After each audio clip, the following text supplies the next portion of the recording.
Not heard on Sadiq Khan's view on this so far, and I may be mistaken. If there is a response, we will bring it to you here. First, he, of course, is the Mayor of London and in charge of policing in London. But joining me to discuss this, former Met Police Chief Superintendent Dal Babu is with us. Good to see you again, Dal. Just give us your overview, first of all, what you thought upon seeing that, which by any measure looks rather disturbing, the outtake of the officer suggesting that a man is openly Jewish. Well, the comment "openly Jewish" is wrong and incorrect, and the Met Police have apologised for that. But I think what's happened, Ian, is over time, over the weekend, last few days, what we've relied on initially is the video that was released by Mr Falter. But as time has passed, we've seen the full clip, and it's a 13-minute clip on Sky TV, which paints a very, very different picture. And you can see that Mr Falter and his entourage have arrived. They have been attempting to walk across the march. He's been walking, Mr Falter has been walking against the demonstrators. The police have been with him for 13 minutes in this clip. I don't know how long the conversation had been going on for. They're trying to persuade him to go to a designated crossing point and cross over, but he wasn't having that, and he was insisting on crossing at that particular place. So I think the initial indication that this was a shocking level of incompetence by the Met Police has not been borne out. I think this was Mr Falter going out there seeking a confrontation.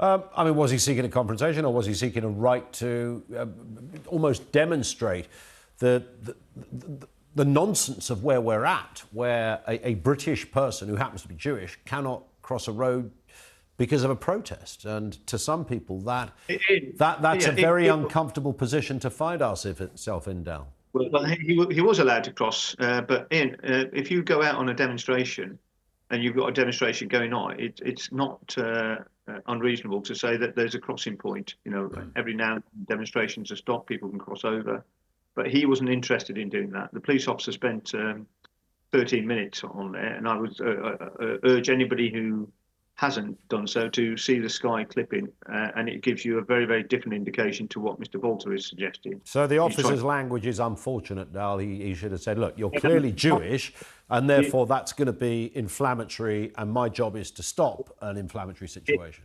Ian, I totally, that language should not have been used, but you know, if you look at the footage that Sky have released, you see Mr Falter trying to push past the policeman. You see him with his entourage trying to get past. Now, the reality is, you know, he's committed an assault, and if I'd been a police officer there, I'd be inclined to arrest him for common assault and breach of the peace. So, you know, there is a different perspective when you view the entire footage as opposed to the footage that Mr Falter has released. But, Dal, doesn't it? It comes with other examples of what many people see on this particular point about being Jewish in London in the 21st century. There's a lot of Jews in London who feel very uncomfortable, particularly on days like this, and the idea that they are unsafe to walk their own streets might tell some people there's something wrong with this type of protest. We saw a Jewish woman confront the police, or report to the police that somebody had Nazi or swastika propaganda down the road, and the officer didn't seem particularly interested. In fact, tried to give it context as to, well, you know, it depends how it's used. Yeah, Ian, that was another misreport, because actually the reality of that situation was that that individual had been arrested. Now, that wasn't reported in that clip, but that's another classic example. But I don't think she knew that at the time. The woman knew that at the time. The officer she was talking to was saying, well, you know, you can't, just because it's a swastika doesn't mean it's a criminal offence, etc. Well, I don't know what details she knew, but the reality was that that individual had been arrested, but the clip that circulated was entirely different.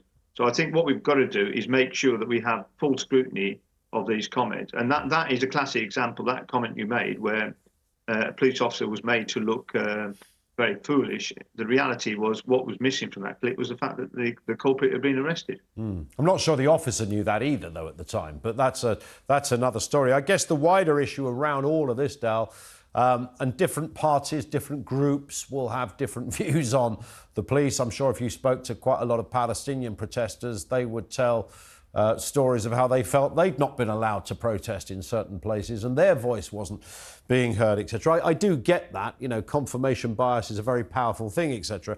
Nonetheless, overarchingly, this report today, this survey, this YouGov survey, says there's more, for the first time, more people have lost trust in the police than have trust in the police. Now, that's a disturbing place to be.